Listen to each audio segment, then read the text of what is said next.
Prions ensemble.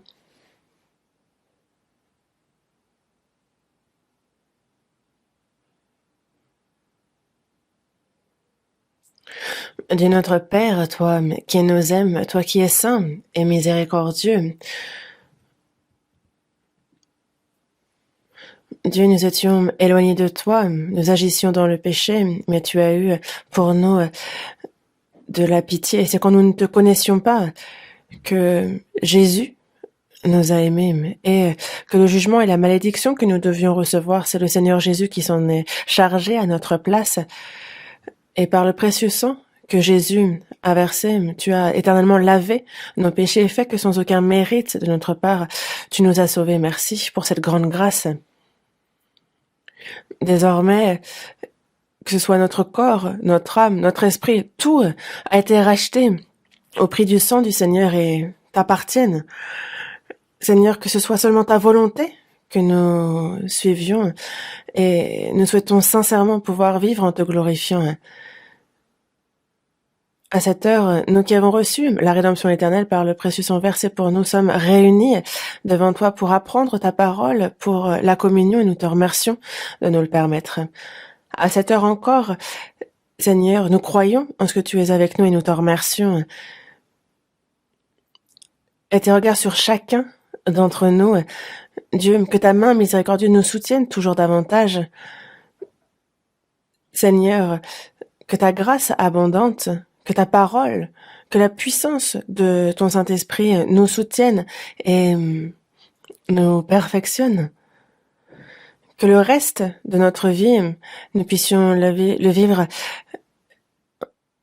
comme il se doit en tant que tes enfants. Guide-nous pour cela. Nous sommes si faibles, si insensés, que souvent, ce n'est pas ta volonté que nous suivons, mais la convoitise de notre chair, et cela arrive bien trop souvent. Seigneur, par ta parole, sanctifie-nous et édifie-nous, établis-nous parfaitement. Que ce soit seulement pour ta volonté, pour ton œuvre que nous vivions et que nous ne manquions de rien en tout cela. Édifie-nous. Tes églises en Corée, dans le monde entier, toutes tes églises, que ce soit dans la chair ou dans l'esprit, nous prions que tu les soutiennes toutes. À tous ceux qui sont malades, Seigneur, accorde-leur d'être forts et qu'ils puissent continuer à vivre pour ta gloire et ton œuvre. Garde-les pour ça. Parmi nous, qu'aucun ne s'éloigne de ta grâce et accorde-leur pour cela ta miséricorde. Tu nous donnes la parole dont nous avons besoin en ton temps. Tu nous enseignes la voie à suivre et qu'à cette heure encore, il y a cette parole que tu souhaites nous révéler, comment, quel genre de personne il nous faut devenir. Fais-le nous savoir par ta parole et que nous écoutions ta parole, mais que nous ne soyons pas des auditeurs oublieux, mais que nous puissions agir et pratiquer ta parole. Guide-nous et aide-nous pour cela. Il y a la pandémie de la Covid-19, qu'elle prenne vite fin et que nous puissions librement communier et évangéliser autant que nous le souhaitons. Permets-le-nous. Nous avons prié au nom du Seigneur Jésus. Amen. Cherchons dans la Bible l'Épître aux Colossiens, chapitre 2. Épître aux Colossiens, chapitre 2, versets 18 et 19. Colossiens, chapitre 2, verset 18 jusqu'au verset 19.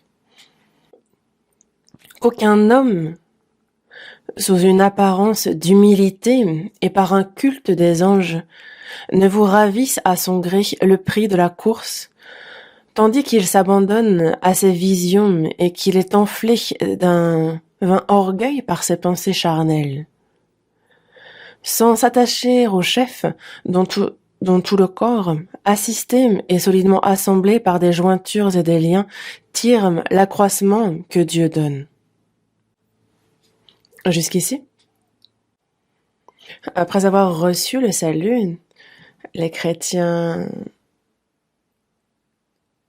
ont des choses à connaître absolument, beaucoup de fondamentaux de la Bible, les bases de la foi. Et c'est de cela dont je continue de vous parler. Après le salut, la vie des chrétiens sauvés, comme écrit dans Jean, chapitre 15, verset 3. Déjà vous êtes purs à cause de la parole que je vous ai annoncée. Demeurez en moi et je demeurerai en vous. Donc, comme nous le dit ce verset, c'est par la grâce de Dieu que nous avons reçu le salut et c'est par le précieux sang du Seigneur Jésus que nous avons été purifiés. Et ce pour qui c'est le cas, il leur a dit de demeurer dans le Seigneur.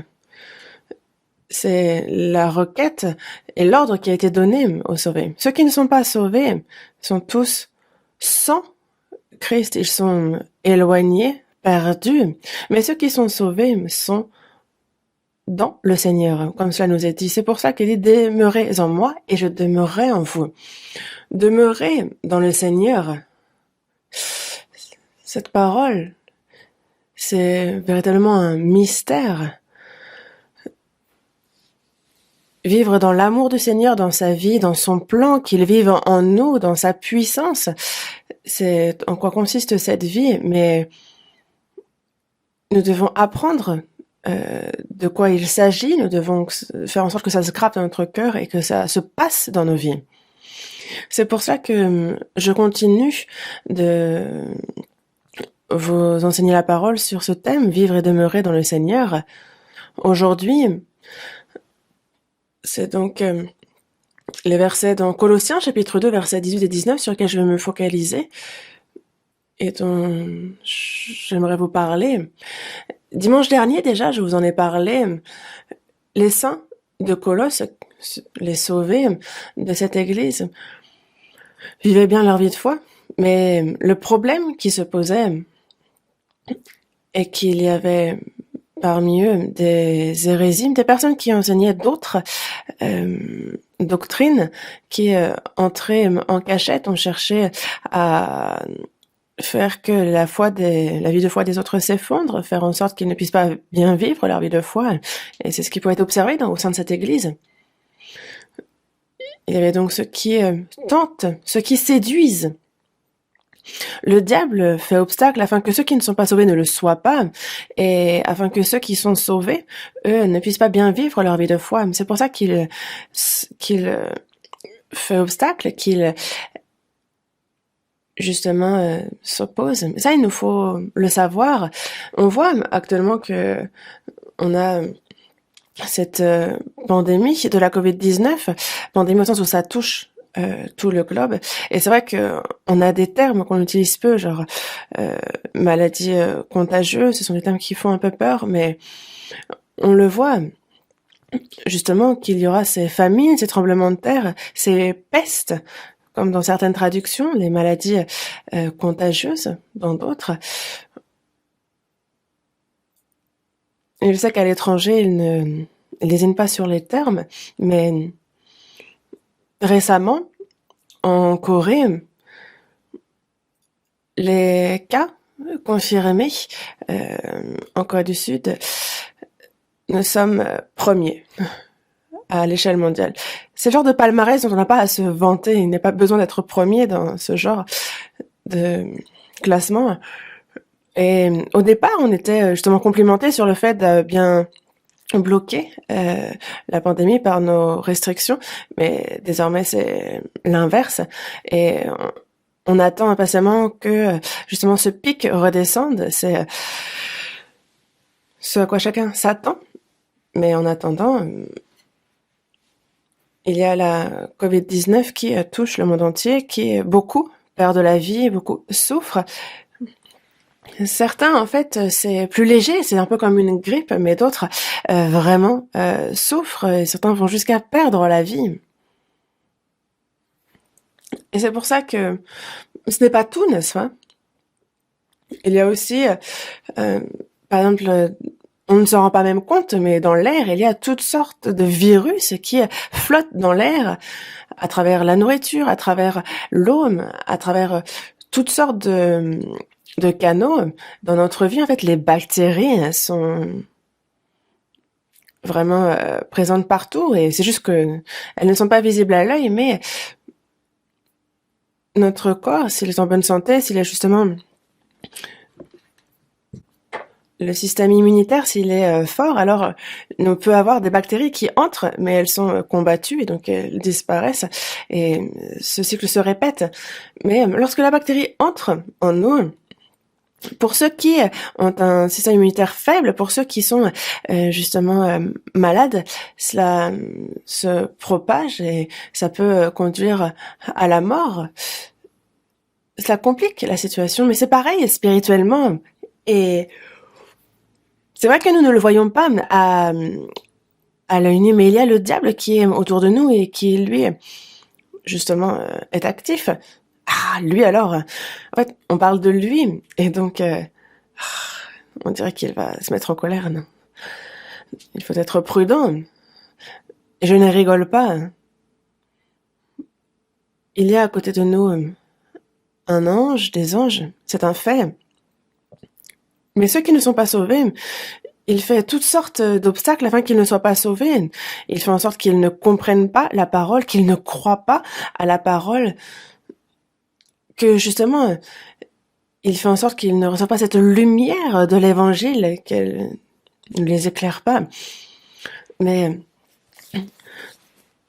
Dieu aide ceux qui ne sont pas sauvés afin qu'ils comprennent, afin qu'ils soient sauvés. Mais même après notre salut, désormais, on est né dans le péché, on vit dans le péché, on a cette nature pécheresse.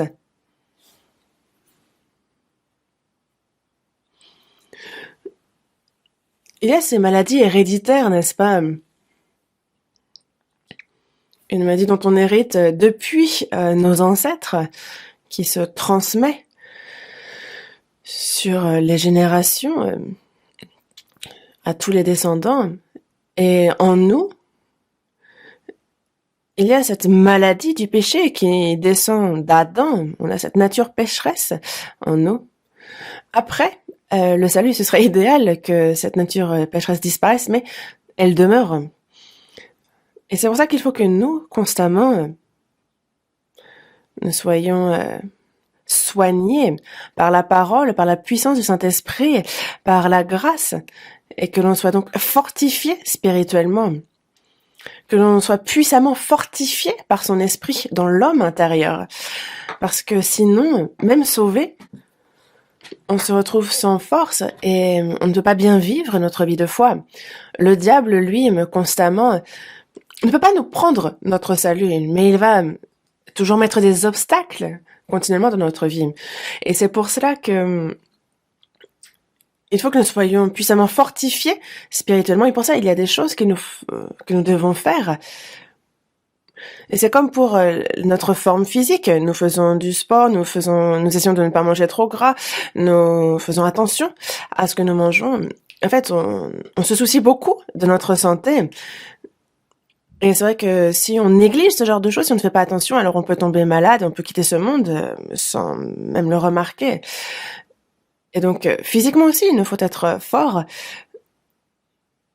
Mais spirituellement aussi, il y a les tentations, il y a le diable auquel il faut résister. Nous sommes enfants de Dieu et il nous faut vivre une vie victorieuse quand nous sommes... Et c'est possible quand nous sommes forts spirituellement. Et nous avons cet homme extérieur et cet homme intérieur qui doit être puissamment fortifié par son esprit.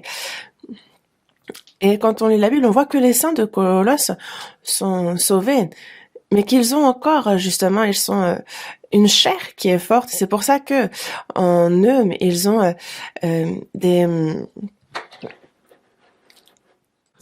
donc ils ont de l'envie, des disputes, il y a de l'orgueil, de l'immoralité. Les saints de Galates, eux, ont reçu le salut, mais il y avait ceux qui viennent pour prêcher la loi, et cela les a fait trembler dans leur foi, et donc afin de détruire la foi. Et à l'église de Colosse aussi, on remarque que il y a des philosophies, il y a des vaines tromperies qui justement cherchent leur proie dans les saints de Colosse. Et il faut y prendre garde. Et en fait, la philosophie aussi peut être une vaine tromperie. Nous, c'est par la parole de Dieu que nous sommes constamment nourris. Et c'est cette parole qui transforme notre vie, notre cœur, et c'est selon elle qu'il nous faut vivre. Mais il y a des choses de ce monde qui entrent et qui, au lieu de la Bible, il y a ces vaines philosophies, ces psychologies, qui ces choses vaines du monde qui entrent. Et je ne dis pas que toutes philosophies sont mauvaises, non. Il y a des bonnes philosophies qui permettent aux hommes de se reprendre aussi, mais il y a aussi ceux qui parlent de choses qu'ils n'ont pas saisies, mais qui rendent les gens confus avec leurs enseignements. Et c'est pour cela que les saints de Colosse, en fait, il leur a été demandé de prendre garde, qu'ils ne soient pas proies à la philosophie, aux vaines tromperies. Il y a ceux qui sont sous une apparence d'humilité et par un culte des anges, je vous en parlais au sermon précédent, une apparence d'humilité, une fausse humilité. Il y a Dieu qui est saint, qui est parfait, et ils se disent, comment est-ce que nous pourrions prier directement ce Dieu si parfait, si saint? Non. Est-ce que vous ne pensez pas que c'est à travers les anges qu'il nous faut prier, qu'il nous faut rendre culte? Et donc, certains vénéraient les anges, il y avait un culte rendu aux anges. Mais dans Hébreux, chapitre 1, verset 14, on nous parle des anges comme des esprits, tous, au service de Dieu. Ce sont des ouvriers, ils sont au service depuis le début. Ils ont été faits pour être au service de Dieu. C'est l'armée de Dieu. Ils sont là pour se battre contre le diable et ils ne peuvent devenir enfants de Dieu. Certains, quand ils lisent Job, chapitre 1, ils se rendent compte que il est dit qu'il y a les fils de l'homme. Certains disent que dans Job, chapitre 1, il y a donc les fils de Dieu qui se sont avancés devant Dieu, ce sont les anges. Mais les fils de Dieu décrits ici, et nous qui sommes fils de Dieu par Jésus-Christ, c'est deux choses différentes. Pourquoi? Parce que dans la parole de Jésus, mais il dit que tout homme est fils de Dieu. Mais cela signifie ici que spirituellement, nous avons tous cet esprit à l'image de Dieu. Nous avons cette part divine. Les anges ont été formés avant l'homme. Ils sont des êtres divins qui n'ont pas de corps. Ils se manifestent parfois physiquement, mais ils n'ont pas de corps. Ils ne se marient pas. Et c'est Jésus qui a dit cela. Les anges sont au service de Dieu. Dans les psaumes, il est bien dit que tous les anges sont donc au service de Dieu. Et c'est pour ça que Dieu leur donne de la puissance et qu'il y a des anges partout au règne de Dieu, qu'ils sont myriades de myriades, indénombrables. Et je ne pense pas vous parler tout du long des anges, mais dans Hébreux, chapitre 1, verset 14, on nous parle qu'ils sont des esprits au service de Dieu. Et qu'ils sont justement envoyés pour servir ceux qui hériteront du royaume, de ceux qui doivent hériter du salut. Et ceux qui enseignent mal la Bible, et qui voient Job, chapitre 1, et qui disent que les anges aussi sont fils de Dieu. Dans la Genèse, chapitre 6, on voit que les fils de Dieu virent que les filles des hommes étaient belles, et ils en prirent pour femmes parmi toutes celles qu'ils choisirent. Et avec ce verset, ils disent que les anges sont les fils de Dieu, et que, donc les fils de Dieu dont on parle dans ce verset sont les anges, et que les filles et donc on voit les anges et les filles qui se marient. On est d'accord? Ils ont raison. Et ils disent que c'est là que les anges, que les géants, que les semi-héros sont sortis. Et c'est vrai que quand vous allez sur Internet, sur les chaînes, en fait, dans les espaces publics, ce sont des choses que l'on peut entendre, alors que Jésus a bien dit que les anges ne se mariaient pas. Mais ils disent que encore maintenant, on peut voir le fruit de cette union. Vraiment, de quoi ils parlent? Mais, on a un ange à côté, n'est-ce pas? Et il est d'accord avec moi. ce que l'on peut enseigner des anges, c'est que nous sommes devenus fils de Dieu par la grâce à travers Jésus-Christ. Les anges, eux, justement, les anges, eux, sont limités, ils sont là à nous servir, nous qui sommes l'épouse de Jésus, nous qui sommes héritiers. Et donc, c'est pour ça que le salut que nous avons reçu, en fait, c'est quelque chose qui fascine les anges. Et dans la première épître de Pierre, chapitre 1, verset 12, ce sont des choses dans lesquelles les anges désirent plonger leur regard.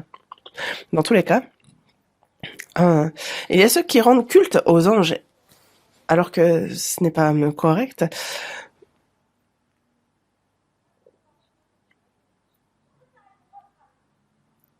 Et en fait, que le fils serve rendre culte au serviteur, par exemple, ça ne se fait pas, ça ne tient pas. Non.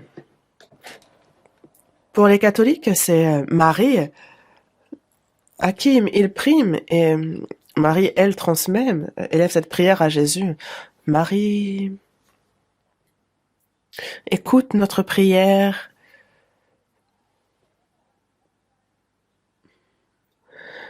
Transmets-la. Et donc, Marie devient l'intermédiaire. Dans la première épître à Timothée, chapitre 2, verset 5, il est dit qu'il n'y a qu'un seul Dieu, et aussi un seul médiateur entre Dieu et les hommes, Jésus-Christ, homme. Et il n'y a qu'un seul médiateur, entre nous et Dieu, et c'est Jésus. Les anges ne peuvent le devenir, Marie non plus. Mais il y a ceux qui ont vécu en rendant culte à cela, et c'est vrai qu'à l'époque, justement, il n'avait pas la Bible, le Nouveau Testament était en train d'être écrit. Et justement, en fait, c'était des lettres, des épîtres envoyées, et une fois qu'elles étaient reçues, elles étaient transmises aux autres églises, et donc, il n'y avait pas, par exemple, on ouvre la Bible à tel livre, tel chapitre, tel verset, non. Et c'est pour ça que lorsque de drôles de doctrines circulent, en fait, ils pouvaient être tentés, séduits, en se disant « Ah, est-ce que c'est vrai ?» Et on nous parle d'une apparence d'humilité, faisant semblant de s'humilier. Ça, c'est vraiment une fausse humilité, une humilité mensongère. Mais qu'aucun homme, par un culte des anges, ne vous ravisse à son gré le prix de la course. Pourquoi nous parle-t-il de ça? C'est que les personnes qui sont sauvées doivent bien vivre leur vie de foi droitement pour recevoir la gloire et la récompense une fois devant le Seigneur. Mais si on est séduit mais qu'on ne vit pas bien notre vie de foi, on ne perd pas le salut, certes, mais on peut se faire ravir le prix qui nous était réservé si on vit mal notre vie de foi. Donc, qu'aucun homme ne vous ravisse le prix de la course. Dans Apocalypse, chapitre 2, il est dit d'être fidèle jusqu'à la mort. Et alors, on nous donnera la couronne de vie. Ceux qui sont sauvés, il y a ceux qui vivent plus ou moins leur vie de foi, il y a ceux qui sont fidèles mais pas jusqu'à la mort, et il y a ceux qui sont fidèles jusqu'à la mort. Mais une fois que tous seront devant le Seigneur, après le salut, selon comment nous avons vécu, nous sommes tous jugés sur ces choses-là, et le jugement rendu sera différent pour chacun, ça ne peut pas être pareil. C'est par la grâce que nous recevons le salut, mais pour ce qui est de la rétribution, c'est au mérite, c'est selon nos œuvres. Depuis le jour du salut jusqu'au jour où nous rencontrons le Seigneur. Et quand on reçoit le salut, désormais les choses anciennes sont passées, toutes choses sont devenues nouvelles, c'est une nouvelle histoire qui s'écrit. Et donc jusqu'au jour où nous irons devant le Seigneur, il y a des comptes qui devront être rendus. Et ceux qui sont fidèles jusqu'à la mort, alors il y a cette couronne de vie, cette couronne de gloire. La couronne en soi est une gloire. En Grèce, dans le passé, lors des Jeux Olympiques, lorsqu'on était vainqueur, on avait la couronne justement de laurier. Mais c'était nous, en fait, on ne fait pas pour obtenir une couronne corruptible comme celle-ci, mais nous le faisons pour une couronne incorruptible. On court de manière à remporter cette couronne de gloire, cette couronne de vie qui nous est réservée. L'apôtre Paul aussi a bien dit, j'ai combattu le bon combat, j'ai achevé la course, j'ai gardé la foi, désormais la couronne de justice m'est réservée. Et le Seigneur, le juste juge, me la donnera dans ce jour-là. Il nous l'a dit. Et c'est pour ça que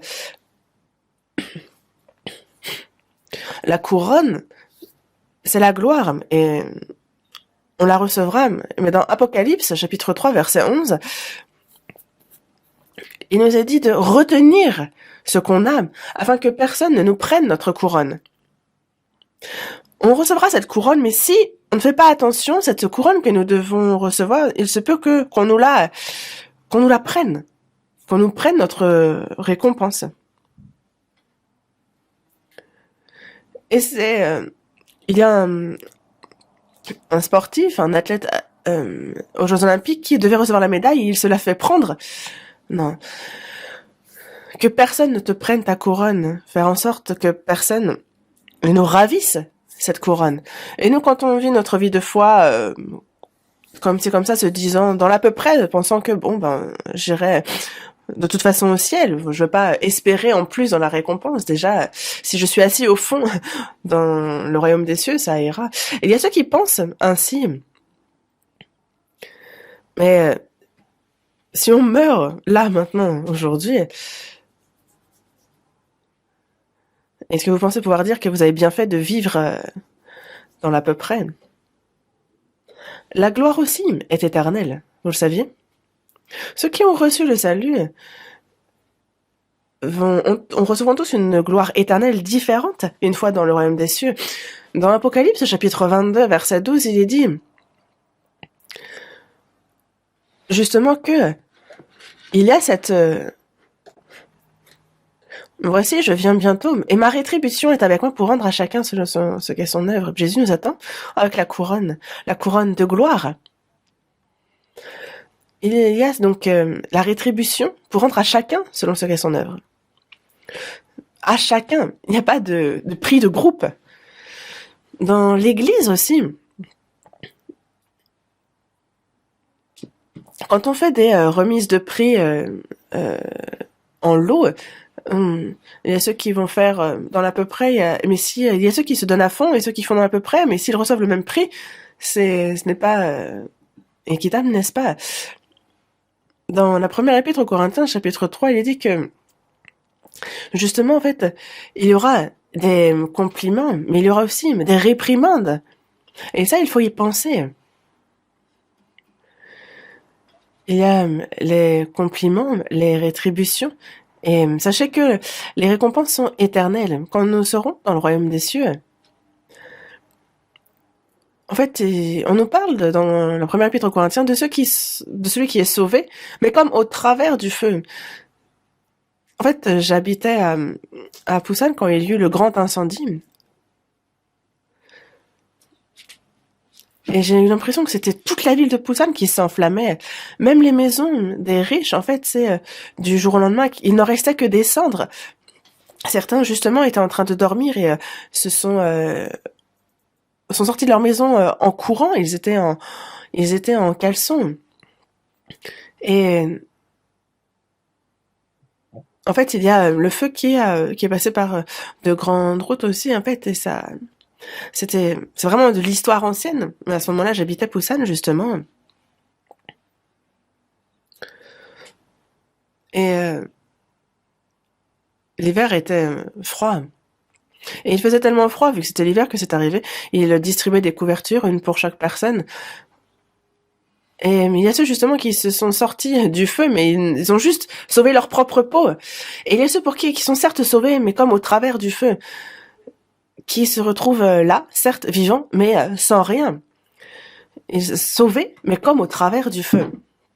Lot, lorsque Sodome s'enflamme, lui-même a de justesse sauvé sa peau. C'est dans Genèse chapitre 19, n'est-ce pas? Mais on nous parle que ça peut arriver. Le salut est le salut, certes, mais il y a un salut de la honte. Ceux qui, de justesse, sauvent leur peau. Non seulement il nous sauve, mais il veut aussi nous donner la gloire. Et ceux qui vivent ainsi, une fois devant Dieu, le regretteront éternellement. Les choses vaines de ce monde, les choses charnelles. Vraiment, j'ai été lâche, j'ai vécu de manière si lâche. Ils auront honte et regretteront. Mais dans tous les cas, fait que personne ne prenne ta couronne, que personne ne te ravisse le prix. Pourquoi ces versets? Et on voit que ceux qui séduisent, ils s'abandonnent à leur vision, ils sont enflés d'un vain orgueil par des pensées charnelles. Donc toutes ces sectes, et il y en avait au début, lors des premières églises, et encore maintenant, même il y en a encore bien plus, ils s'abandonnent à leur vision, ils sont enflés d'un vain orgueil, en fait ils ont des visions, des rêves, ce genre de choses, mais c'est complètement futile. Dans Jérémie, chapitre 23, verset 25 aussi, il me dit, j'ai eu un songe.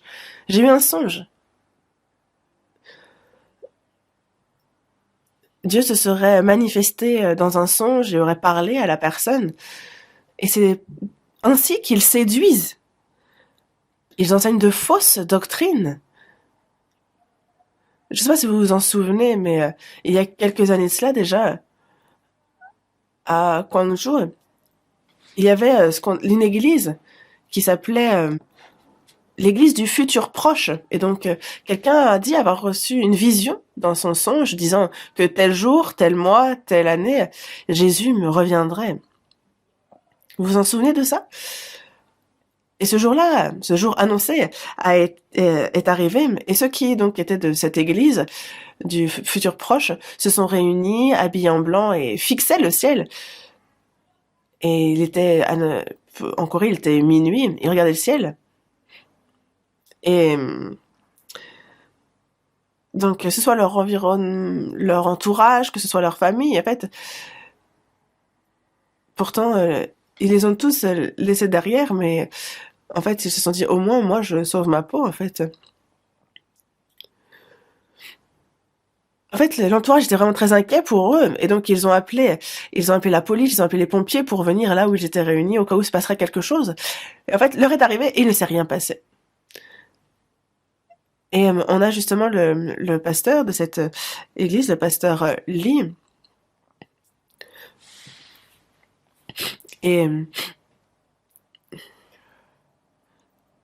il disait avoir eu un songe. Ah. Mais avant, en fait, on a aussi l'église les adventistes du 7e jour aussi ont aussi sorti une date, ils ont attendu et rien ne s'est passé. Et ils se sont dit, qu'est-ce qui s'est mal passé? Et ils se sont dit, Jésus n'est pas venu sur terre. Mais en fait, il s'est déplacé du lieu très saint au lieu saint. Mais il raconte n'importe quoi. Ça, en tout cas, les témoins de Jéhovah, justement, sont le fruit d'une vision et d'une mauvaise interprétation, en tout cas. C'est pour ça qu'il y a beaucoup de ressemblances entre les témoins de Jéhovah et les adventistes.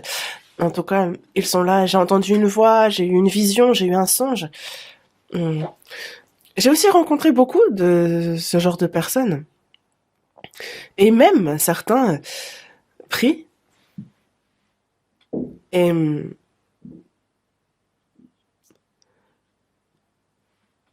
y a quelqu'un qui justement en fait a dit que dans sa prière Dieu lui avait dit note ce que je te dis, et donc il a interprété le livre d'Apocalypse du chapitre 4 au chapitre 16. Et j'ai lu ce livre.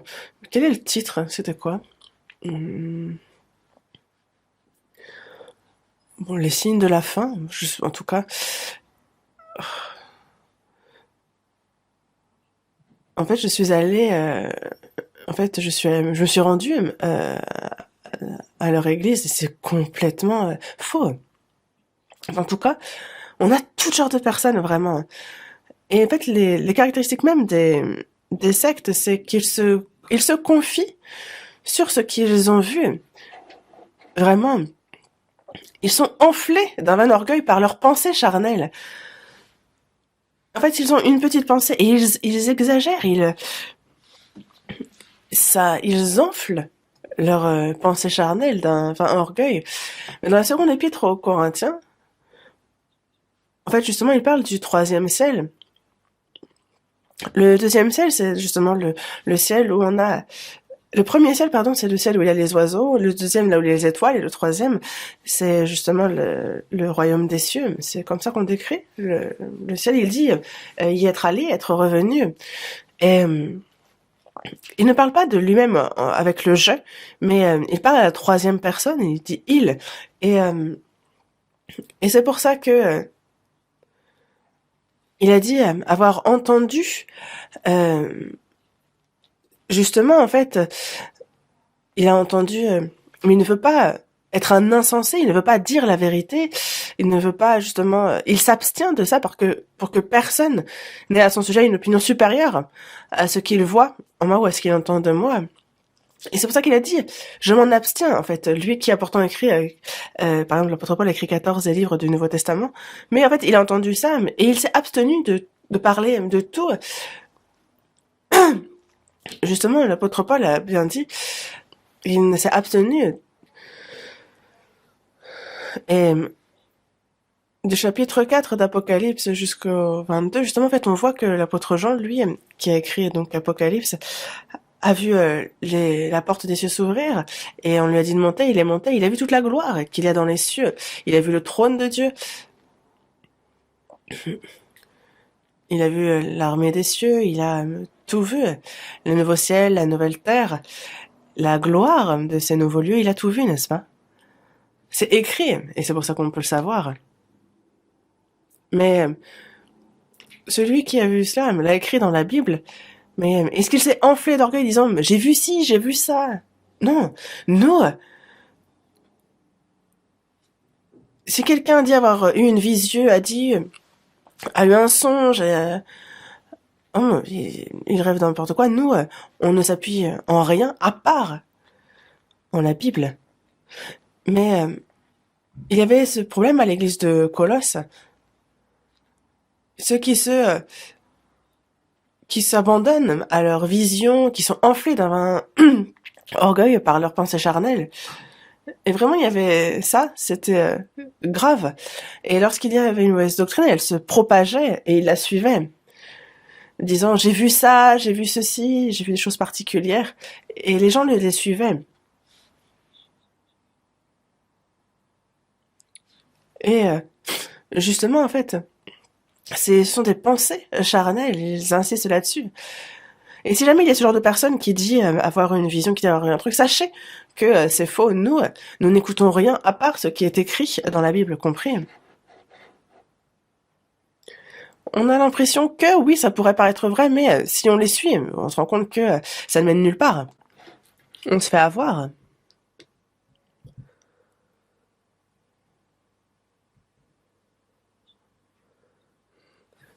Ce sont justement des pensées charnelles qu'ils suivent.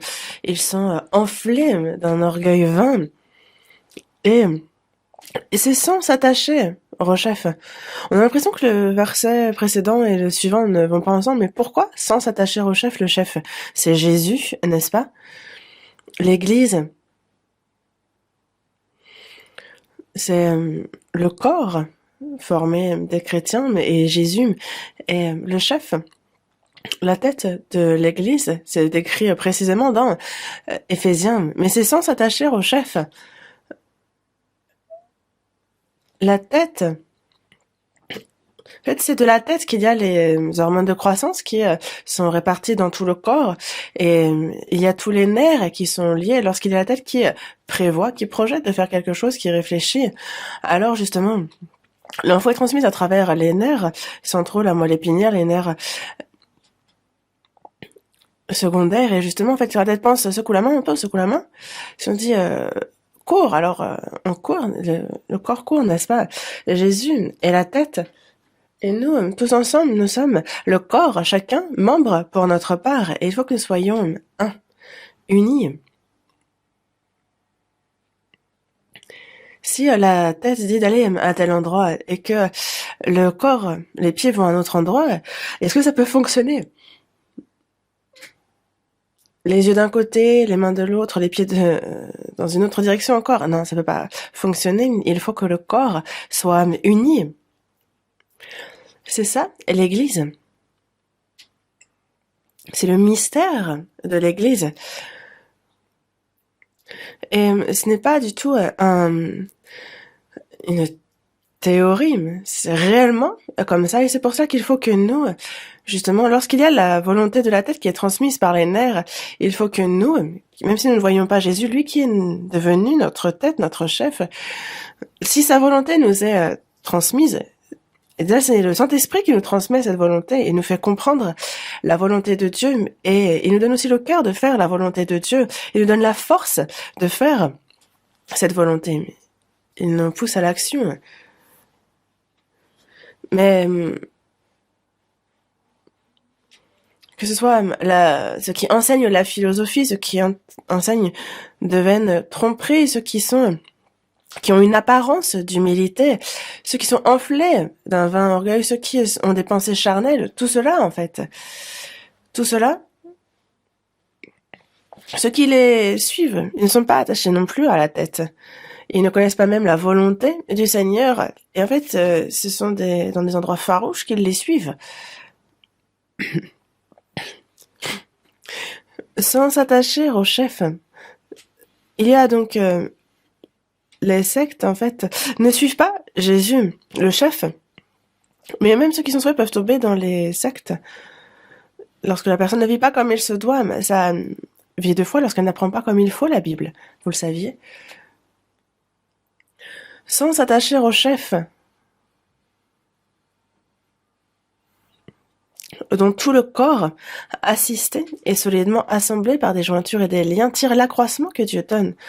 Donc c'est tout le corps dans son intégralité, qui est attaché au chef.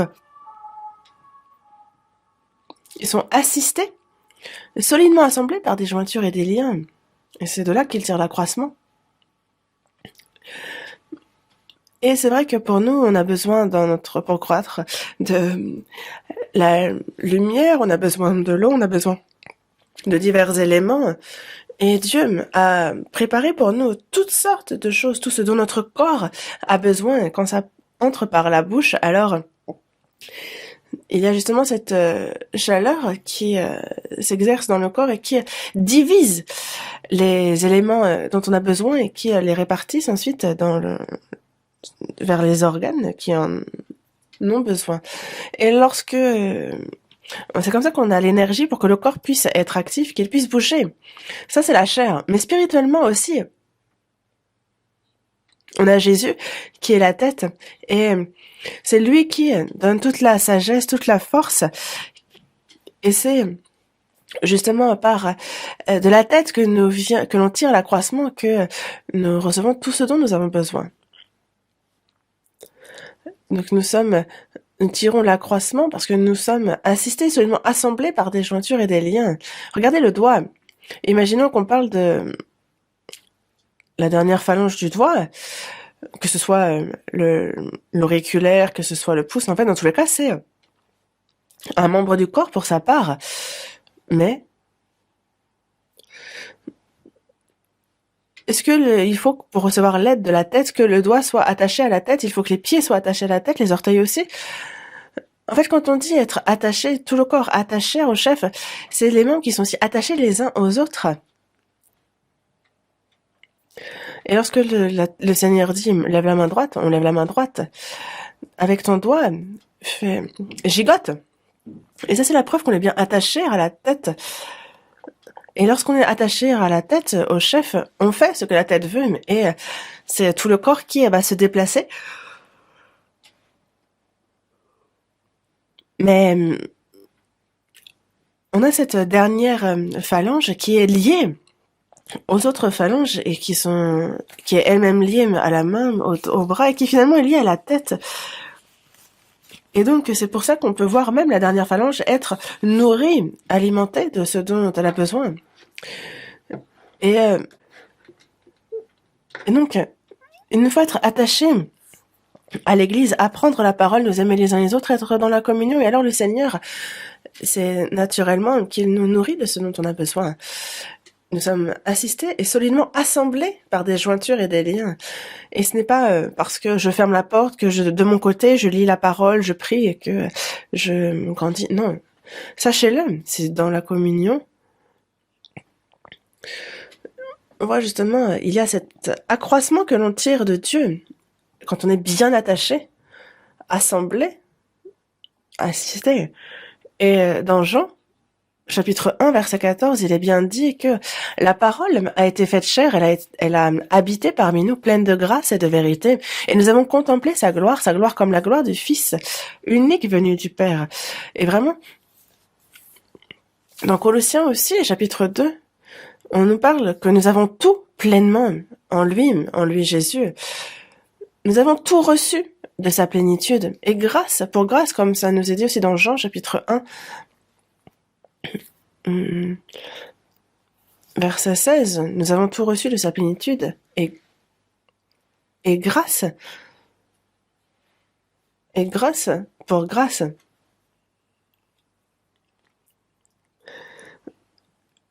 Nous avons tout reçu de sa plénitude. Nous avons reçu ça, et donc c'est grâce pour grâce. Quand nous recevons le salut, c'est une grâce dont nous nous revêtons, mais ces grâces, on les reçoit continuellement. Il nous donne toujours plus, toujours il nous donne. Sa grâce est abondante, toujours il nous donne plus. Constamment, en fait, il faut recevoir durant toute notre vie, et vous ne ressentez pas le besoin.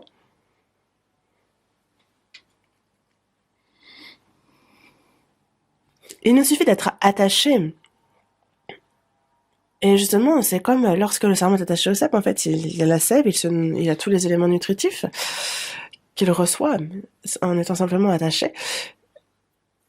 Et on voit, en fait, nous sommes donc, tout le corps est assisté, solidement assemblé. On est liés les uns aux autres. L'Église, avant de recevoir le salut, en fait, nous étions des individus à part entière, mais nous sommes devenus un en Christ. Nous avons reçu sa vie, son amour. Et c'est par la puissance du Saint-Esprit que nous sommes devenus un. Nous sommes une communauté. Quand on va à l'armée, lorsqu'il y a les ordres qui viennent des supérieurs, alors quand il nous dit de faire telle chose, on ne peut pas fuir, il faut le faire. À l'armée, vraiment, en fait, il faut suivre les ordres des supérieurs. Lorsqu'on nous dit attaque, il faut attaquer. Lorsqu'ils nous disent de reculer, ils doivent reculer. On peut pas bouger, se déplacer tout seul, en fait, sinon on sera touché par les balles. Et donc c'est justement par groupe qu'il faut bouger. Et l'Église, c'est une communauté divine unie par le Saint-Esprit. On ne peut pas agir seul. L'Église, non. On suit le Saint-Esprit et c'est ensemble que l'on bouge. C'est pour ça que dans Romains, chapitre 12, verset 5, on nous parle du fait que nous sommes plusieurs, mais nous formons un seul corps en Christ, et nous sommes tous membres les uns des autres. C'est là le mystère de l'Église. Désormais, après avoir reçu notre salut, ce n'est plus une question d'individu, mais il y a ce troupeau saint, ce troupeau divin dont je fais partie. Je suis au cœur, je suis membre de ce corps, je suis membre de cette communauté. Et le livre qui nous explique la comparaison qui nous explique le mieux l'Église, c'est justement cette comparaison avec le corps.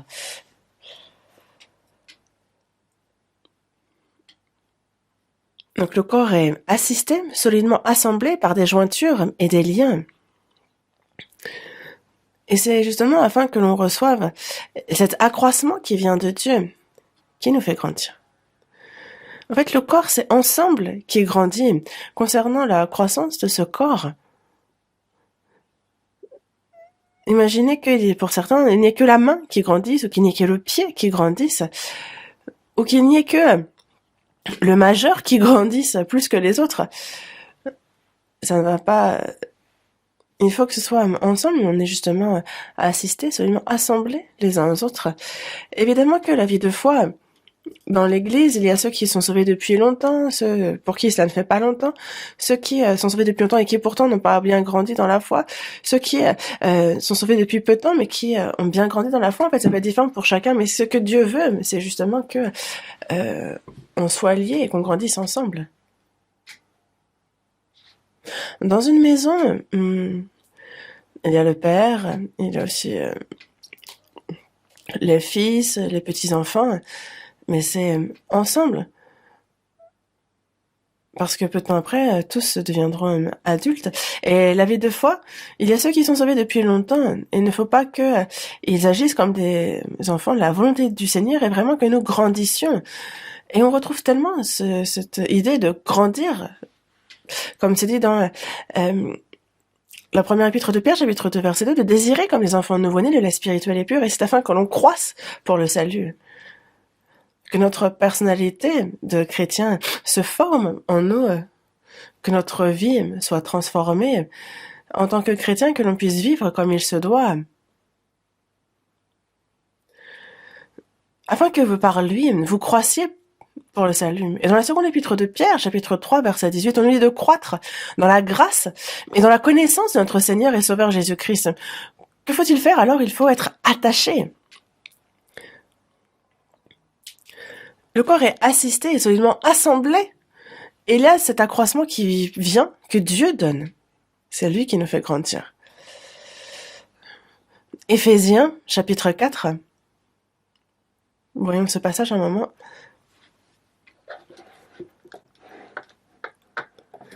Colossiens, il y a ensuite avant Philippiens et on a encore avant Éphésiens. Éphésiens, chapitre 4, verset 15.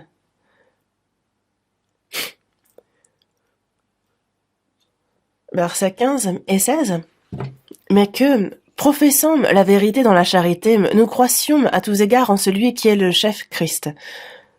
C'est de lui, et grâce à tous les liens de son assistance, que tout le corps, bien coordonné et formant un solide assemblage, tire son accroissement selon la force qui convient à chacune de ses parties et s'édifie lui-même dans la charité. Et donc, il faut que nous croissions à tous égards en celui qui est le chef, le Christ, notre corps, notre cœur, notre personnalité, notre vie. Il faut que, à tous égards, nous croissions et que nous ressemblions au Christ, qu'on l'atteigne.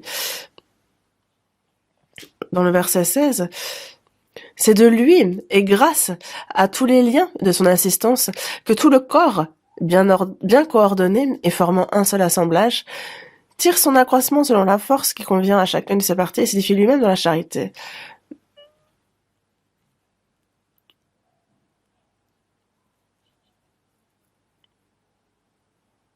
Et donc, quand on grandit, en fait, ce que le pied doit faire, ce que la main doit faire, ce que chaque organe doit faire, en fait, il y a l'œuvre pour chaque partie qui s'accomplit.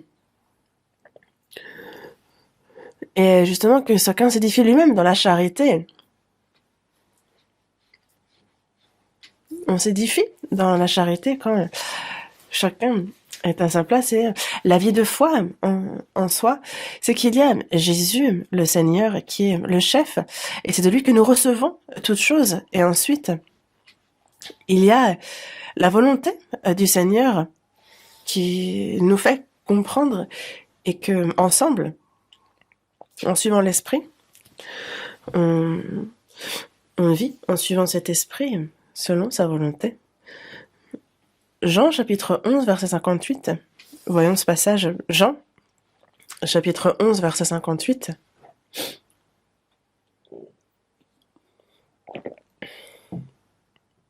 « 52, pardon. Jean, chapitre 11, verset 52. Ça apparaît aussi à l'écran. Verset 52. Et ce n'était pas pour la nation seulement, c'était aussi afin de réunir en un seul corps les enfants de Dieu dispersés.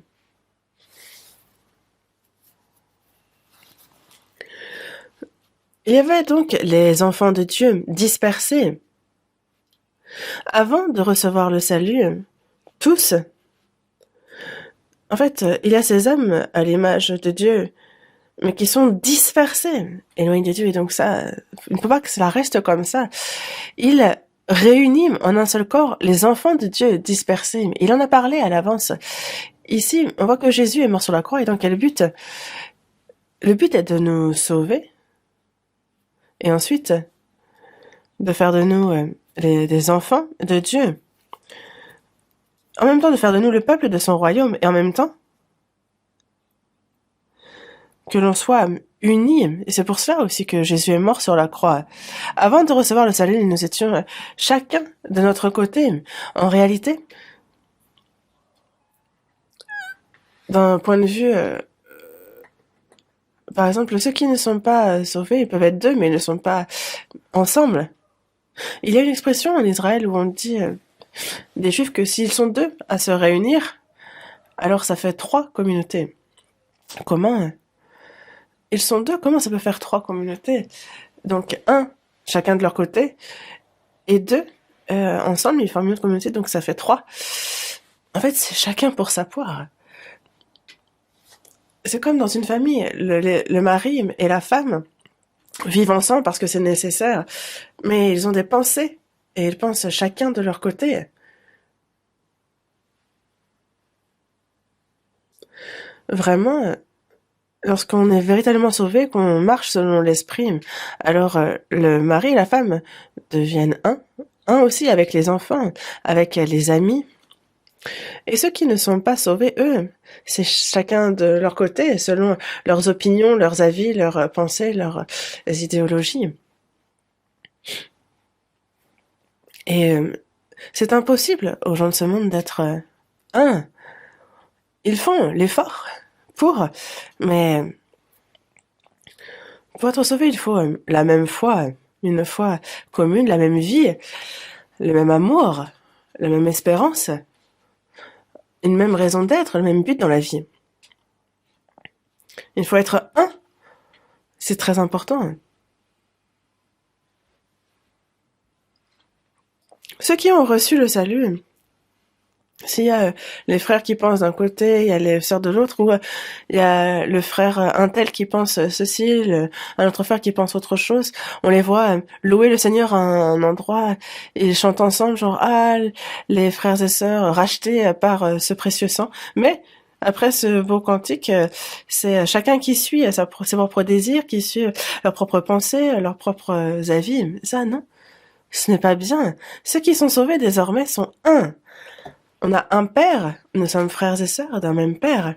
Nous avons la même espérance, le même but dans la vie. Et donc, est-ce qu'on peut faire les choses chacun de son côté? Non. Il réunit en un seul corps les enfants de Dieu dispersés. C'est pour ça que Jésus est mort sur la croix aussi. C'est aussi le but pour lequel il nous a sauvés. Nous sommes un désormais. Dans Jean, chapitre 17, verset 21, voyons, cherchons ce passage. Prenons le temps d'ouvrir à Jean, chapitre 17, verset 21. Verset 21. Ça apparaît aussi à l'écran. Donc, afin que tous soient un, comme toi, Père, tu es en moi, et comme je suis en toi, afin qu'eux aussi soient un en nous, pour que le monde croie que tu m'as envoyé. Jésus est mort sur la croix, mais la veille, on voit ici le contenu de sa longue prière dans Jean chapitre 17, et parmi sa prière, il dit, justement, en fait, le fait que, comme toi, Père, tu es en moi et comme je suis en toi, et qu'en fait, on est un, afin que eux aussi soient un en nous. Ceux qui sont sauvés, désormais, ce que le Seigneur veut absolument, c'est que ceux qui sont sauvés soient un en lui, afin qu'eux aussi soient un en nous, pour que le monde croie que tu m'as envoyé. Les chrétiens, lorsqu'ils ont la même foi, la même espérance, le même esprit, lorsqu'ils sont un, ainsi que se passe-t-il? L'évangile est prêché. Et nombreux sont ceux qui en viennent à croire et qui sont sauvés. Ceux qui sont sauvés, s'ils ne sont pas un, unis, sachez que l'œuvre du salut ne s'accomplit pas. Car on ne prêche pas l'évangile seul. Servir le Seigneur non plus ne se fait pas seul. La main, est-ce qu'elle peut seule faire toute la volonté du Seigneur? Non, il faut qu'il y ait collaboration, union de force. La tête peut très bien, justement, donner un ordre pour aller à tel endroit, mais il y a les yeux qui fuient, on a les pieds qui ne suivent pas, il y a seulement la main qui veut y aller. Non, c'est ensemble. Moi, je ne peux pas, mais nous pouvons. Dans Éphésiens, chapitre 3, verset 20, il est bien dit que c'est à celui qui peut faire, par la puissance qui agit en nous, infiniment au-delà de tout ce que nous demandons ou pensons. À lui soit la gloire dans l'Église, en Jésus-Christ. C'est lui qui peut faire en nous, infiniment au-delà de ce que nous demandons ou pensons. Moi, je ne peux pas, mais nous pouvons. Sachez-le. Il faut que ça se grave dans notre tête. Regardez combien précieux sont les frères et sœurs. On a le pouce. Si je dis, ah, c'est moi le meilleur, l'auriculaire, il sert à rien. Mais si on ouvre grand la main,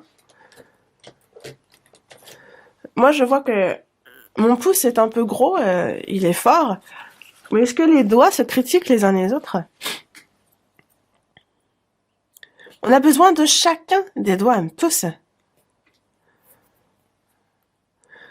Si on n'a qu'un doigt, on ne peut rien faire, on ne peut rien saisir.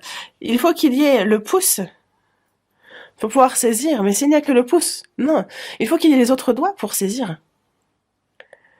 On a l'impression qu'on n'a pas besoin de l'auriculaire. Et ici, on ne peut pas s'en passer. Et parce que la personne ne nous ressemble pas, on ne peut pas penser de tel frère ou de telle sœur qu'ils sont inutiles, qu'on n'en a pas besoin. Non. On a besoin de tous les membres.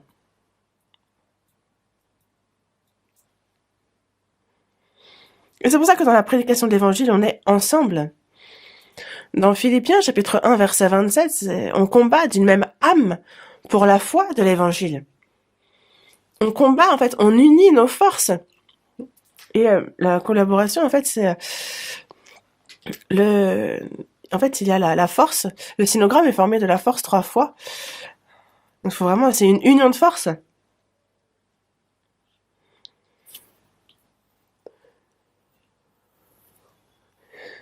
Et oui, il y en a 4 sinogrammes de la force pour faire l'union de force. C'est quand donc vraiment on unit nos forces que moi aussi je peux vivre ma vie de foi, je peux recevoir la puissance, je peux prêcher l'évangile et il peut y avoir l'œuvre du salut qui s'accomplit.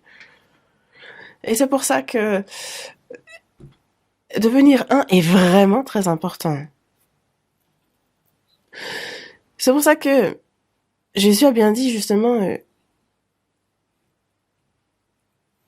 d'être un, comme lui est un avec le Père. Afin justement que le monde croit. Certains pensent être intelligents, et sachez que si on réunit les gens intelligents, en fait, ils ne vont faire que se disputer, en fait, poussés par l'orgueil. Et alors, il ne se passe absolument rien. Jean, chapitre 17, verset 22. Lisons encore. « Je leur ai donné la gloire que tu m'as donnée, afin qu'ils soient un, comme nous sommes un. Je leur ai donné la gloire que tu m'as donnée, afin qu'ils soient un, comme nous sommes un. » Il nous donne la vie, il nous a donné la gloire éternelle, il nous a donné toutes choses. Pourquoi? Afin qu'ils soient un. Nous, vraiment, nous avons la même vie, le même amour. Nous sommes tous enfants de Dieu. Et nous sommes ceux qui allons participer à la gloire de Dieu. Et c'est pour ça que les convoitises de ce monde ne sont vraiment rien. Et pourquoi nous a-t-il donné ces choses? Et c'est afin que l'on soit un. Il y a tellement de versets qui nous disent justement qu'il nous faut être unis. Verset 23. Moi en eux et toi en moi, afin qu'ils soient parfaitement un et que le monde connaisse que tu m'as envoyé et que tu les as aimés comme tu m'as aimé.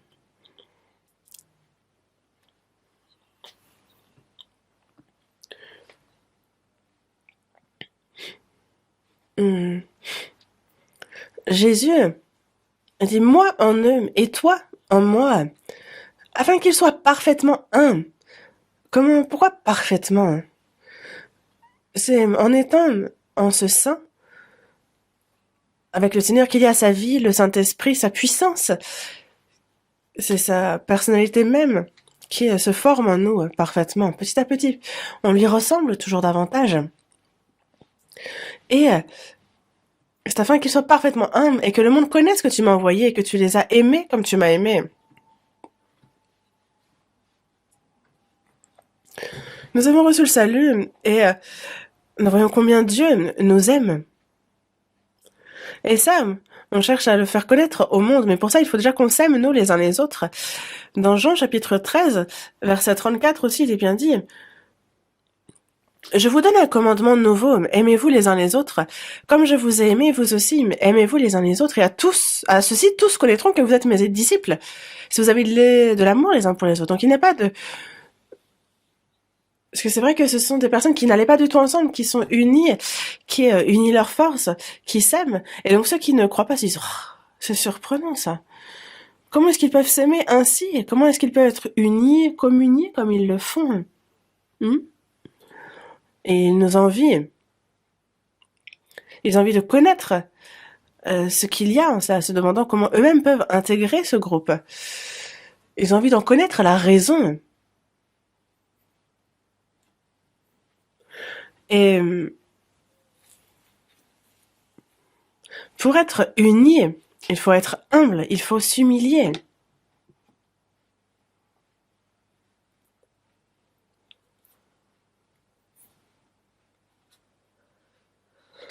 Et justement, en fait, s'humilier par rapport aux autres, élever les autres, respecter autrui, soi-même se diminuer justement et couvrir par la charité. Et alors on peut vraiment être unis. Mais si on juge, si on critique les autres, alors non, vraiment, ça va faire que chacun sera de son côté.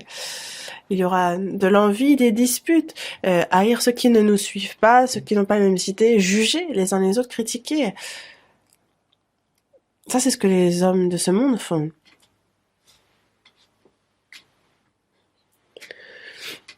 Lorsqu'il y a plusieurs enfants, la mère, il y a celui qui va bien l'écouter, et il y a celui qui va être plus rebelle, mais elle aime tous ses enfants. Elle ne va pas en expulser un de la maison sous prétexte qu'il est inutile. Est-ce qu'elle va aimer certains enfants et détester d'autres? Non. Elle va tous les accueillir à bras ouverts. Dieu! Encore maintenant, en fait, il nous aime, chacun, de la même manière. Et cet amour de Dieu, c'est cet amour-là qu'il nous faut avoir pour être... Et c'est pour ça que dans la première épître aux Corinthiens, chapitre 12, verset 13, on a dit qu'en fait, tous, que l'on soit juif, grec, esclave ou libre, en fait, tous on a été abreuvés d'un seul esprit. On a été baptisés dans un seul esprit, on a formé un seul corps. Un. Nous sommes un. Maintenant, les petites différences, en fait, ce sont des choses qui vont disparaître dans peu de temps quand nous tiendrons devant le Seigneur. Tout ça va disparaître. Ceux qui réussissent, ceux qui n'ont pas réussi, ceux qui ont beaucoup appris, ceux qui n'ont pas eu d'éducation, les riches, les pauvres, ceux qui ont très bon caractère, ceux qui en ont un beaucoup moins bon. C'est pour ça que dans la seconde épître aux Corinthiens, chapitre 5, verset 16, il est bien dit que maintenant nous ne connaissons personne selon la chair. C'est comme, nous avons connu Christ selon la chair, mais maintenant, nous ne le connaissons plus de cette manière. Nous aussi, quand on voit Christ, il est né fils de menuisier, il était pauvre, il n'a pas été à l'école, il n'avait rien. Dans Ésaïe, chapitre 53, on voit que son aspect n'avait rien pour nous plaire. En fait, il était un peu comme méprisé, abandonné des hommes. En fait, il était semblable à celui dont on détourne le visage. On l'a dédaigné. Nous n'avons fait aucun cas de lui. Mais en fait, les gens, quand ils le peignent comme un beau gosse. Mais non. Son aspect n'avait rien pour nous plaire. Nous l'avons dédaigné. Nous n'avons fait de lui aucun cas. C'est pour ça aussi que les Juifs l'ont rejeté.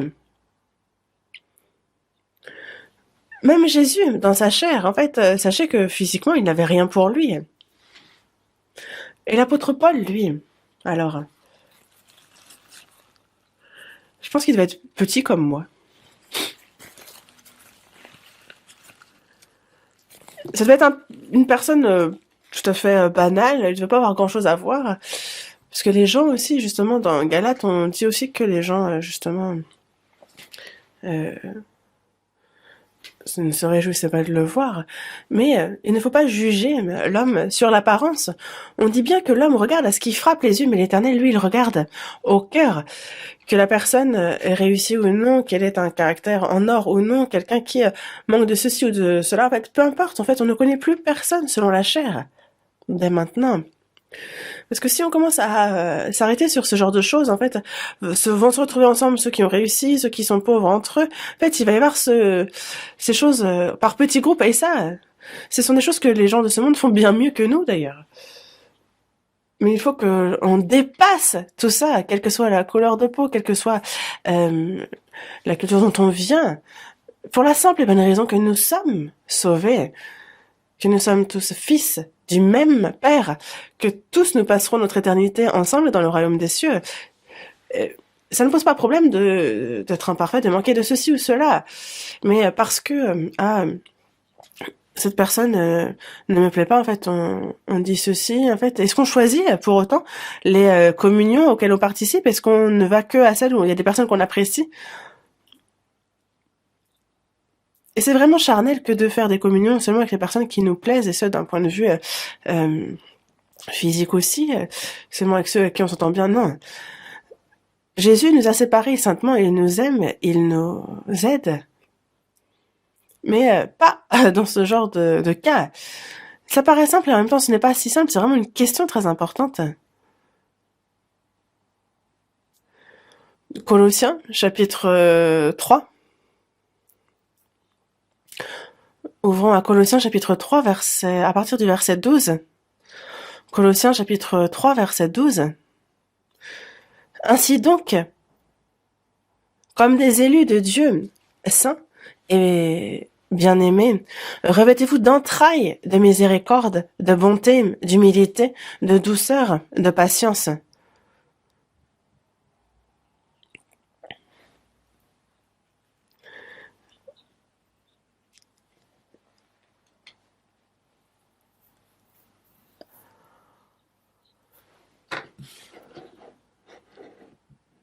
Et dans le verset 12, on nous parle donc des élus de Dieu saints et bien-aimés. Élus de Dieu, donc ceux qui sont sauvés, saints et bien-aimés, de se revêtir d'entrailles de miséricorde, d'avoir de la miséricorde, de la peine pour les autres. Pourquoi de la peine? Parce qu'on est encore imparfait, on manque de ceci et cela. Le Benjamin est encore en couche-culotte, il fait ses besoins, en fait, il vacille encore, mais il faut avoir de la miséricorde.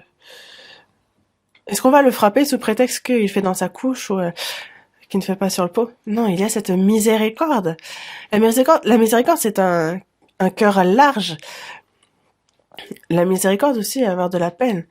Mais un cœur large, un cœur ouvert, revêtu d'entrailles, de miséricorde, de bonté, d'humilité, de douceur. La douceur, c'est dans le silence, obéir, avoir un cœur bon, un cœur d'obéissance, un cœur doux. L'humilité, la bonté, la douceur. Le cœur de Dieu, il a bien dit qu'il était doux et humble de cœur, n'est-ce pas? La patience aussi. De patience, de se revêtir d'entrailles de patience aussi. Toujours supporter, de vivre justement avec cette personnalité-là. Dans la première épître aux Corinthiens, chapitre 13, verset 4, on nous parle de la charité qui est, avant tout, elle est quoi? Elle est patiente. La charité est avant tout patiente. Pourquoi? C'est qu'il y a de quoi patienter, il y a des choses à attendre. Et ceux qui attendent une fois, deux fois, et qui après disent « Oh, j'en peux plus !» Non, il nous a dit la charité est patiente, elle attend longtemps. C'est ça, la patience. Jésus a su que Judas Iscariot le livrerait, mais durant 3 ans et demi, il a patienté jusqu'au bout. Il a même lavé ses pieds, il lui a donné du pain. C'est jusqu'au bout, donc il a mis au comble son amour. Et c'est pour ça que les autres disciples se sont rendus compte de rien. La charité est patiente. Revêtez-vous d'entrailles, de patience. Et si l'un a sujet de se plaindre de l'autre, pardonnez-vous réciproquement. Si l'un a sujet de se plaindre de l'autre, par exemple, ah, tu t'es moqué de moi, tu m'as fait ça, tu m'as fait ceci, tu vas voir ce qui va t'arriver. Ça, il y a ceux qui cherchent à rendre l'appareil. Se plaindre, en fait, déjà, dire, il y a eu ceci et cela. Et justement, en fait, on n'a pas envie de pardonner, mais au contraire, on va reprendre la personne. Mais c'est finalement les deux qui... ça, il y a de la haine, mais ici, on nous parle de se pardonner réciproquement, donc d'accepter l'autre. Le Seigneur nous a pardonné, il nous a accueillis. L'apôtre Paul dit bien, accueillez-vous donc les uns les autres comme Christ vous a accueillis pour la gloire de Dieu. Christ nous a accueillis, donc accueillez-vous les uns les autres comme Christ vous a accueillis. Mais des fois, on a un petit problème dans notre cœur et donc on va haïr telle ou telle personne. On va y avoir un côté puis l'autre côté, ce qui va être séparé. Moi, je me dis, mais quand est-ce qu'ils vont grandir? Supportez-vous les uns les autres, pardonnez-vous réciproquement, même s'il y a des problèmes, en fait, s'accueillir les uns les autres. Il est bien dit de se pardonner réciproquement. Regardez tous les péchés que Jésus a pardonnés. Et ceux que je ne connais pas encore, ceux que je vais commettre dans le futur, il les a pardonnés aussi. Pourquoi est-ce que nous ne pourrions pas pardonner à quelqu'un d'autre alors?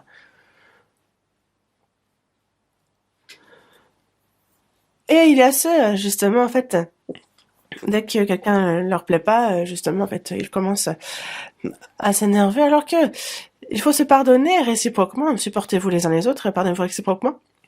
De même que Christ vous a pardonné, pardonnez-vous aussi. Pardonne-nous nos offenses, comme nous aussi nous pardonnons à ceux qui nous ont offensés. Nous, constamment, en fait, il y a tellement d'erreurs que l'on commet. Il y a ce pardon qu'on doit recevoir.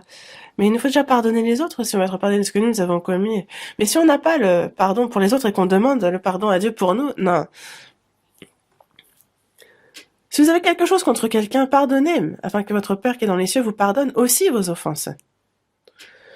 Dans les Proverbes, chapitre 19, on dit qu'il y a celui qui met sa gloire à oublier les offenses. Ne pas pardonner, en fait, finalement, c'est vraiment être un débutant. C'est avoir un tout petit cœur. À la moindre erreur, justement, en fait, il y a de la haine, il n'y a pas de pardon.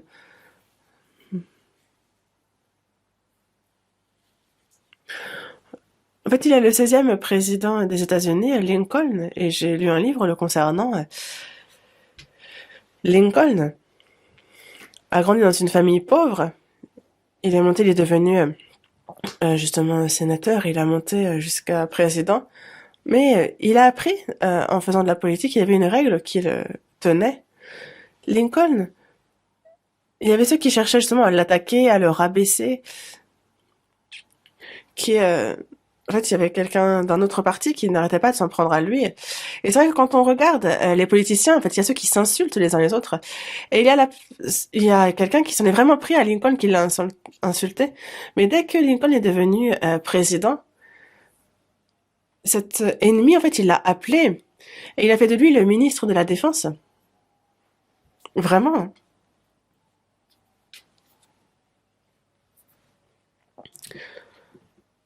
Évidemment que il doit avoir les compétences pour. Qu'on haïsse quelqu'un ou pas, peu importe, il faut les compétences pour être ministre de la Défense, mais hop, c'est la place qu'il a prise. Vraiment, wow. Il a été fidèle jusqu'à la mort pour Lincoln. Pour quelqu'un qui l'a reconnu pour ce qu'il faisait. Et les politiciens peuvent être vraiment de grands hommes. Ce serait bien que notre nouveau président fasse bien aussi. Mais en tout cas, faut attendre et voir. Mais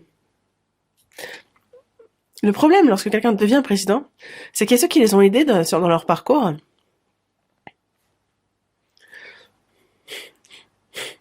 Et en termes un peu de ce monde, en fait, c'est un peu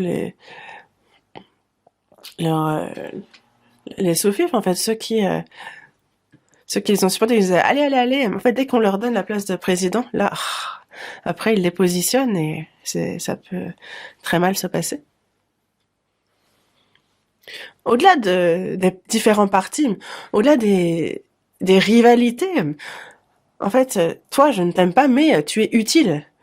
Tu as les compétences, en fait. Et donc, ça dépasse les clans, en fait. Quand on met les gens ensemble, ça peut justement être pour le meilleur et les citoyens vont applaudir, en fait. On peut réussir comme ça. Mais justement, si on positionne à ses côtés ceux qui les ont aidés sur la route, en fait, ça ne constitue pas un bon gouvernement. Mais nous, il faut pas qu'on ait ce genre de cœur-là en tant que chrétien. Que quelqu'un me haïsse, ou qu'elle m'aime, en fait, si elle vit bien pour le Seigneur, c'est tout ce qui compte, en fait. C'est ça. Il faut prendre les bons côtés de cette personne et la considérer comme précieuse. Sous prétexte qu'elle ne nous plaît pas ou qu'elle nous a fait ceci ou cela, en fait, on ne peut pas dire que la personne est inutile et la rejeter. Non. Aux yeux du Seigneur, ce n'est peut-être pas le cas. En fait, elle a beaucoup de bons points, de qualité. Même si elle a commis des mauvaises choses. Et ce sont des choses à laquelle il nous faut penser.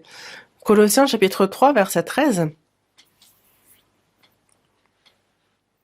Supportez-vous les uns les autres, et si l'un a sujet de se plaindre de l'autre, pardonnez-vous réciproquement, de même que Christ vous a pardonné, pardonnez-vous aussi, verset 14. Mais par-dessus toutes ces choses, revêtez-vous de la charité, qui est le lien de la perfection. Là où il n'y a pas la charité, l'amour, en fait, il n'y a rien. Il y a cet amour dont nous a aimé le Seigneur, qui est... On a été... Il y a justement cette charité qui est le lien de la perfection. C'est par cet amour qu'il nous a liés les uns aux autres à la perfection. Verset 15. Et que la paix de Christ, à laquelle vous avez été appelés pour former un seul corps, règne dans vos cœurs et soyez reconnaissants. Que la paix de Christ, la paix et la réconciliation, en fait, l'harmonie sont des mêmes mots. Nous étions ennemis de Dieu par nos iniquités, mais Jésus, justement, nous a réconciliés avec Dieu par son sacrifice sur la croix. La croix, c'est donc une barre horizontale, une barre verticale, réconciliée avec Dieu et à l'horizontale avec les hommes. La paix avec Dieu en Christ et la paix entre les sauvés. En Christ aussi, là, cette paix, cette réconciliation. Et en fait, si on a quelqu'un qu'on hait, alors la paix est brisée, n'est-ce pas? Ah, mais lui, je veux pas le voir. Mon ennemi, pourquoi il est là? En fait, s'il y a quelqu'un qu'on déteste, on ne peut pas avoir la paix.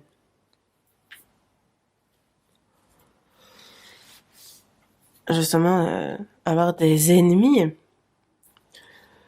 En fait, il y a ceux qui veulent se venger et quitte à mourir après.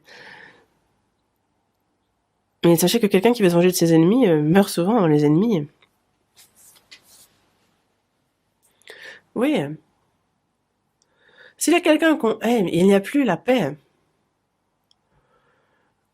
Mais s'il y a la paix de Christ à laquelle on a été appelé pour former un seul corps.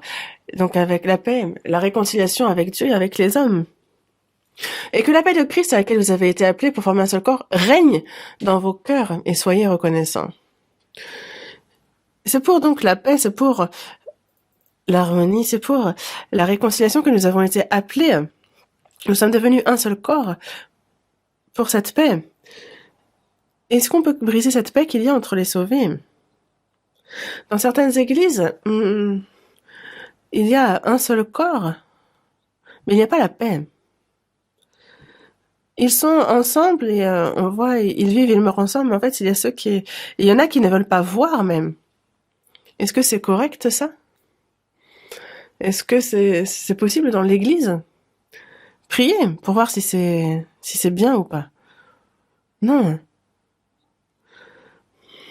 C'est pas une véritable communion entre chrétiens, non, ça c'est vraiment physique. Ceux qui on s'entend d'un côté, ceux qu'on déteste de l'autre. Dans certaines églises, il y a ceux que le pasteur apprécie et ceux que le pasteur déteste. En fait, il y a des clans. Mais ça, c'est un zéro pointé. Et vraiment, s'il y a ce genre de pasteur, c'est grave. Il ne faut pas être trop proche de ceux qui veulent être proches. En fait, il faut se méfier. Être trop proche, en fait, c'est pas bien. Il y a une distance à mettre tout de même. Et ceux qui sont loin, ceux qu'on a à peine, qu'on salue à peine, non, il faut aller les voir, les saluer, se rapprocher d'eux, les prendre par la main.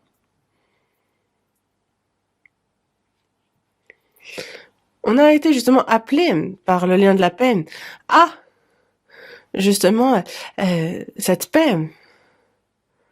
Et donc on est reconnaissant pour ça. Et il y a cette paix qui est brisée si on a quelqu'un qu'on déteste dans l'église. À sa simple vue, la paix est brisée. C'est absolument pas possible, faut pas voir ça dans l'église. C'est pour ça que nous, quand on parle d'être un, c'est très très important. Il nous a sauvés pour que nous soyons un. Et justement, en fait, il nous le répète tant, d'être unis, d'être un. Même les disciples qui ont suivi Jésus pendant 3 ans et demi, en fait, c'était chacun pour leur part. Judas Iscariote a livré Jésus. Il l'a vendu. Et il s'est suicidé. Jésus, c'est à 3 reprises qu'il a renié. Pierre a renié Jésus à 3 reprises. Et chacun s'est dispersé lorsqu'il a été livré. Mais Jésus, lui, est mort, il a ressuscité. Et après, qu'a-t-il fait? Les disciples ont été unis par la mort de Jésus. Le péché a été pardonné. Et désormais, ils ont la même vie, la même espérance. Désormais, ils ne sont plus divisés. Avant sa résurrection, en fait, ils étaient là, ah si, Jésus devient roi, moi je serai le plus grand, toi, moi je serai le plus grand. Mais est-ce qu'on a vu, on les a vus redire la même chose après que Jésus est ressuscité? Non, ils étaient unis dans la prédication de l'évangile et Dieu a agi en eux. Et c'est donc pour ça que il faut s'attacher au chef, Jésus, qui est le chef. Et lorsque le corps est un, alors nous faisons la volonté de...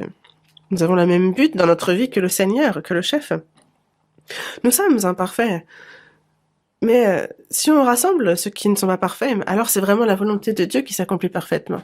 C'est ça, l'Église, compris? Aujourd'hui, en fait, je voulais vous parler de tant de choses, mais je vous en ai parlé qu'en partie. Mais bon, je vais vous en parler petit à petit. C'est comme quand on va à un buffet à volonté, en fait, il y a tellement de bonnes choses à manger, mais est-ce qu'on peut tout manger? Si on mange tout d'un coup, on meurt. Petit à petit, on mâche bien. C'est comme pour manger, il faut que un à un, justement, on fasse de cette parole qu'elle nous appartienne, qu'on se l'approprie. Prions ensemble. De notre Père, à toi qui es miséricordieux, nous étions éloignés de toi et étions perdus, mais tu es venu nous trouver. Tu as pardonné nos péchés. Désormais, tu nous as donné la vie éternelle et cette grande grâce, ton espérance, merci. Nous qui sommes sauvés, Seigneur, c'est en toi, dans ton amour, que nous avons la même espérance et tu nous permets d'être un. Seigneur, tu es avec nous, tu marches parmi nous et tu agis, nous y croyons et nous t'en remercions.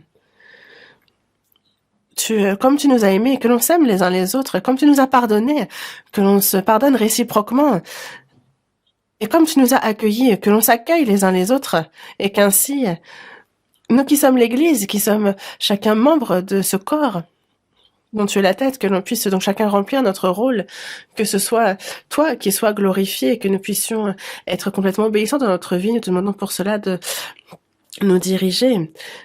Seigneur, que toi seul marche parmi nous et que seule ta volonté et ton œuvre sainte s'accomplissent, que seul Dieu soit glorifié, c'est notre souhait ardent. Nous avons prié au nom du Seigneur Jésus. Amen.